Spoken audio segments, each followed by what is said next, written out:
Eu não matei ninguém. Não mandei matar ninguém. Essas criaturas que vêm atrás de você com facas são seus filhos. Eu não ensinei nada a eles. Vocês fizeram isso.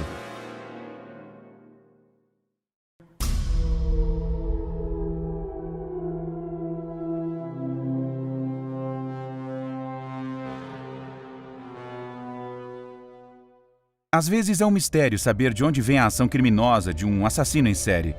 Mas é engraçado como a maioria deles tem um passado comum: problemas de infância. Quando crianças, esses indivíduos tendem a crescer em um ambiente repleto de toxicidade. Podem ter pais alcoólatras ou tóxico-dependentes. Têm que se responsabilizar por todas as suas questões. Sofrem abusos físicos e psicológicos extremos. Ou são abandonados diretamente. No caso de Charles Manson, a sua própria mãe o vendeu para uma garçonete em troca de uma rodada de cervejas, algo que doeu e o marcou para o resto da vida. Nada justifica a violência, mas, sem dúvida, a profundidade emocional de sua infância teve um forte impacto em sua vida. Charles Manson não nasceu um assassino em série. Charles Manson se transformou. Cincinnati, Ohio, Estados Unidos. Charles Miles Manson nasceu em 1934, longe de sua família. Ele o fez viajando na companhia de uma de suas tias, piedosa e preocupada com o pecado. Sua mãe era uma prostituta de 17 anos. Kathleen Maddox, como era chamada, havia sido presa por roubo e agressão e estava na prisão. Nada jamais foi ouvido de seu pai. Durante a ausência da mãe, a tia de Manson e tutora legal educou Manson em retidão e misticismo. Além disso, ela condenou todo o comportamento pecaminoso da criança. No entanto, quando Kathleen foi libertada da prisão e voltou para seu filho, a vida de Charles mudou completamente.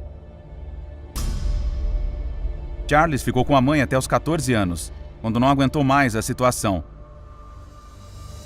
Ele não podia suportar as discussões contínuas que tinha com ela devido ao seu alcoolismo. Ele precisava levantar dinheiro suficiente para se tornar independente. Para isso, roubar era a única forma de ganhar dinheiro. E quando finalmente conseguiu um bom negócio, Charles saiu de casa. Então ele começou a cometer uma infinidade de crimes para sobreviver, como roubo de carros, roubo de estabelecimentos ou golpes com cheques falsos. Claro, não demorou muito para a polícia prendê-lo e levá-lo para a prisão. Charles foi indiciado por 8 acusações entre 1951 e 1952, mas sua carreira criminosa tinha acabado de decolar.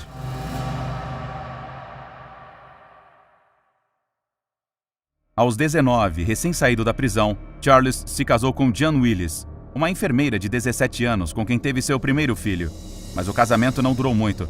Apenas 4 anos. Em 1959, já divorciado, casou-se com Kenzie Leona Stevens, uma prostituta que acabou o acusando de cafetão. Desta união, nasceu seu segundo filho, Charles Luther Manson. Em 1961, uma série de crimes o levou a voltar à prisão, mas ao contrário da vez anterior, Charles passaria por uma espécie de transformação espiritual nela. Foi durante essa nova etapa de sua vida que Charles se apaixonou profundamente pelo esoterismo. Ele começou a treinar nesta disciplina e se juntou à igreja de Cientologia. Mais do que uma paixão, para Charles, era um estilo de vida. Durante os 17 anos em que permaneceu atrás das grades, ele assimilou uma infinidade de conhecimentos de todas as religiões e assumiu uma liderança que há muito estava adormecida. Após sua soltura da prisão em 1967, Charles foi para São Francisco. Lá, graças ao seu poder hipnótico de convicção, ele reuniu uma corte de seguidores leais e devotados. Uma seita que chamou de A Família, e da qual se autoproclamou o líder supremo e absoluto. Todo um Jesus Cristo, com quem guardava grande semelhança física. Na verdade, ele se autodenominou o Messias, Satanás, o Espírito, o Anticristo.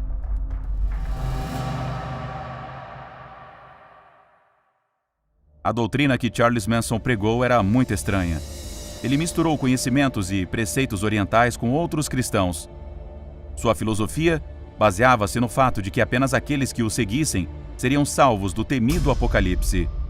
Seus seguidores apoiaram fortemente as crenças que Charles instigou neles. Então, depois que todos se mudaram para Los Angeles, eles formaram uma espécie de comunidade hippie, mas não com base na paz e no amor, e sim no ressentimento. Entre os membros do La Família estavam pessoas famosas como Dennis Wilson, baterista do Beach Boys, Susan Atkins, Charles Tex Watson ou Linda Kasabian. Juntos, eles viajaram por todo o litoral em um ônibus escolar para pregar a palavra da família e recrutaram novos e numerosos membros.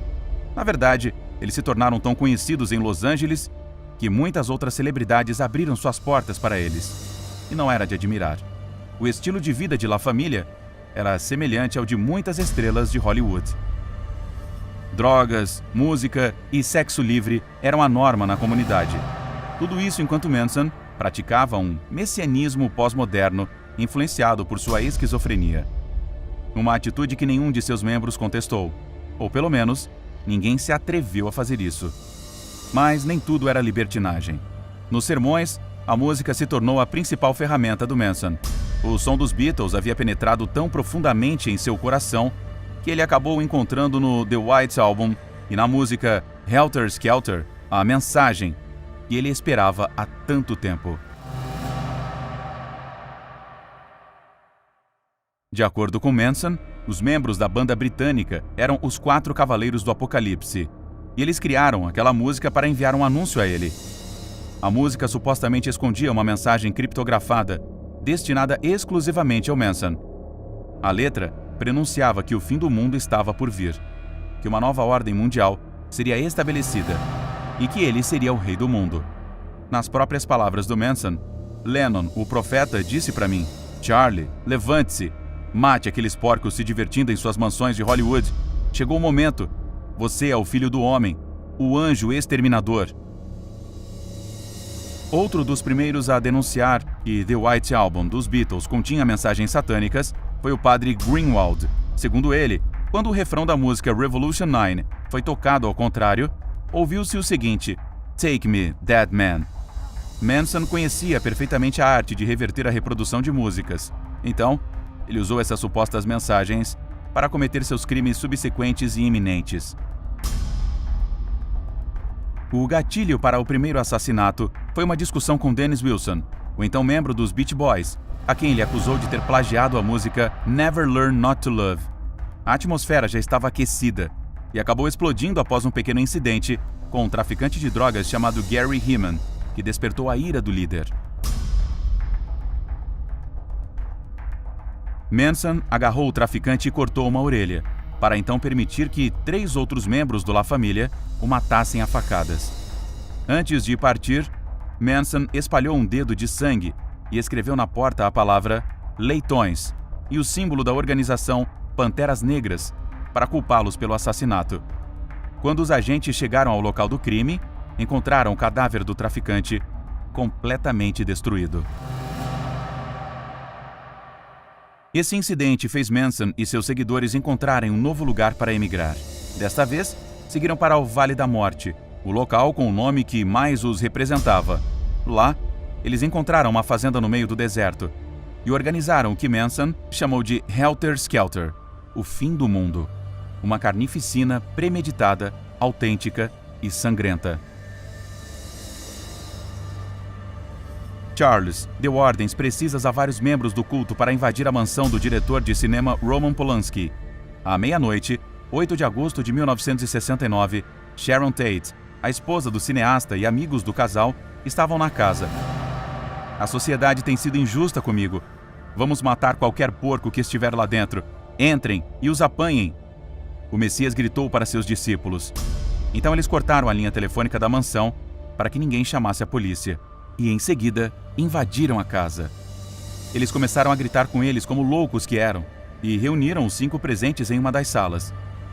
E foi aí que o massacre começou. Os fãs leais de Manson começaram a esfaquear e atirar em todos. Sharon Tate, que estava pedindo misericórdia quando estava grávida de 8 meses, foi atingida com 18 facadas na barriga. O sangue inundou toda a casa.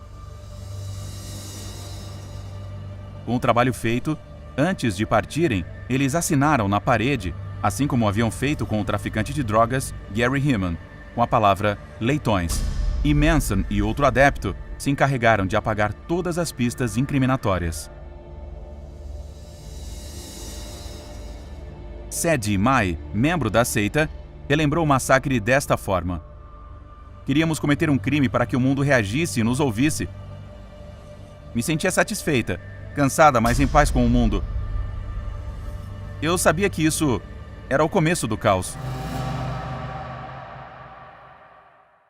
A vida continuou para Charles Manson, e com ela os assassinatos. No dia seguinte, outros membros do La Família assassinaram o empresário Leno LaBianca e sua esposa Rosemary. Na cena do crime, os seguidores deixaram várias mensagens, como uma gravada com uma faca na barriga de Leno com a palavra guerra, ou a agora famosa morte aos porcos na parede. O último ritual antes de sair de casa era pendurar a carta de Helter Skelter na porta da geladeira. Como no crime anterior, Manson simplesmente deu as orientações e ficou fora de tudo. No início, a polícia suspeitou de Roman Polanski como o autor dos crimes, mas algo não se encaixava. O diretor estava viajando à Europa naquela época. Quem poderia ser o verdadeiro autor de tais massacres? Foi então que Susan Atkins, ao ser presa por um assalto, confessou à sua companheira de cela o que havia acontecido. Que pertencia à La Família, e as práticas que celebraram ali eram as mais sangrentas, e que o líder por trás da banda era Charles Manson. Desse modo, a excessiva confiança que Susan depositava em sua companheira fez com que, em 12 de outubro de 1969, os agentes prendessem quase toda a organização. Entre eles, o supremo, todo-poderoso Charles Manson. Em 15 de junho de 1970, o julgamento foi realizado, no qual Manson mostrou a mais pura essência de sua personalidade. Eu não matei ninguém. Eu não mandei matar ninguém. Essas criaturas que vêm atrás de você com facas são seus filhos. Eu não ensinei nada a eles. Vocês fizeram isso. Confessou com sua suástica tatuada na testa e seu meio sorriso peculiar e particular. Embora Manson não tenha intervindo explicitamente nos crimes, o tribunal também o condenou por ser o mentor dos eventos. E em 29 de março de 1971, Charles Manson foi condenado à pena de morte. Foi o fim de Charles. Não havia como escapar. Seu fim era iminente. No entanto, um golpe de sorte divina coincidiu com sua permanência na prisão com a abolição da pena capital nos Estados Unidos. Charles agora cumpriria uma sentença de prisão perpétua.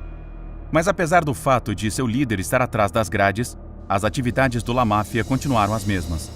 Vários de seus membros conseguiram evitar a prisão e estavam prontos para sequestrar um avião para exigir a libertação de Manson, mas eles foram mortos a tempo pela polícia. Outro de seus membros, Lynette Squeaky Fromm, tentou assassinar o então presidente Gerald Ford, mas também falhou na tentativa. A ausência do Messias foi claramente evidente nos resultados. Sem seu líder, a família não era mais a mesma. Por sua vez, a vida de Charles na prisão foi passada entre livros e música. Ele compôs canções, algumas delas tocadas por bandas renomadas como Guns N' Roses ou Marilyn Manson. E desde 1987, dedica-se à escrita de várias obras, entre as quais se destaca Sem Consciência, uma espécie de autobiografia. Mas o tempo passava e, apesar de apresentar recursos para sua libertação, ninguém ousou libertá-lo. Charles não havia mudado seu caminho nem um pouco. Eu só poderia matar toda a humanidade, escreveu ele em uma carta pessoal. Em uma entrevista, ele também chegou a afirmar o seguinte: se cuspirem na minha cara e me humilharem nos jornais à toa, o que você acha que vai acontecer quando eu sair daqui? Ainda assim, Charles tinha uma legião de fãs em todo o mundo. Com um deles, ele até teve um relacionamento romântico. Afton Elaine Burton, uma modelo de 27 anos. Ambos namoraram por um tempo. Eles até conseguiram a licença para se casar. Mas antes de assinar, Charles descobriu as verdadeiras intenções de sua namorada. Afton planejou negociar com o assassinato do criminoso. Ela planejava expor seus restos mortais em um caixão de vidro para atrair milhares de fãs dispostos a pagar para ver seu amado líder. E não admira que ele estivesse com pressa de se casar. O fim do Salvador era iminente. Seu dano de câncer de cólon era irreversível. E em 19 de novembro de 2017, aos 83 anos, Charles faleceu. Finalmente, após uma batalha legal por seus restos mortais, Jason Freeman, seu suposto neto, foi capaz de incinerar e enterrar suas cinzas na encosta de uma montanha. O funeral com tons cristãos contou com a presença de cerca de 20 pessoas. Os discípulos de La Família despediram-se do seu Messias com uma emocionante homenagem. Chegou a hora de partir para sempre. Desta forma, o anticristo, pregado em sua cruz invertida, desceu ao inferno. E o mundo estava finalmente dizendo adeus a Charles Manson, o Messias satânico.